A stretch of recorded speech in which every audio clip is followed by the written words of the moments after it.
প্রিয় বন্ধুরা, আমরা এসেছি গাজীপুর জেলার কাপাসিয়া থানার পাঁচোয়া গ্রামে।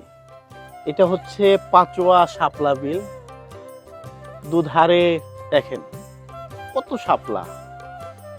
প্রকৃতির এই নির্মল স্নিগ্ধতা মানুষকে কত যে প্রফুল্লতায় ভরিয়ে তোলে।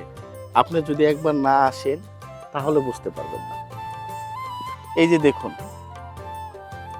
শাপলা আর শাপলা। ছোটবেলায় আমাদের সিংদিঘি পুকুর ছিল, তখন এরকম শাপলা দেখতে পাইতাম। এখন সেই প্রকৃতি হারিয়ে যাচ্ছে, কিন্তু কাপাসিয়ার এই পাঁচোয়া মানুষ এখনো সেটাকে ধরে রেখেছে। কিন্তু একটা জিনিস, আমরা দর্শনার্থী এখানে এসে প্রতিনিয়ত এইরকম শুনলাম ছেলেটার কাছে যে আমার নৌকা চালাচ্ছে, প্রচুর শাপলা তুলে নিয়ে যায়। আসলে আমরা যদি প্রকৃতিকে ঠিক না রাখি, প্রকৃতিকে ভালো না বাসি, তাহলে প্রকৃতি আমাদের কিভাবে ভালোবাসবে বলেন? তাই আমাদের প্রকৃতিকে ভালোবাসা উচিত। ওই যে দেখেন ছেলেটা হাতে কতগুলা শাপলা, সবকিছু কি হাতে তুলে নিতে হবে? প্রকৃতি তো দেখতেই সুন্দর, তাই না?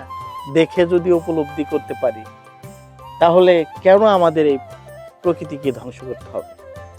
আসুন আমরা, আমাদের স্লোগান হোক, আমরা প্রকৃতিকে বাঁচাই, দেশ বাঁচাই, নিজে বাঁচি, ভবিষ্যৎ প্রজন্মকে বাঁচাই। সবাইকে ধন্যবাদ।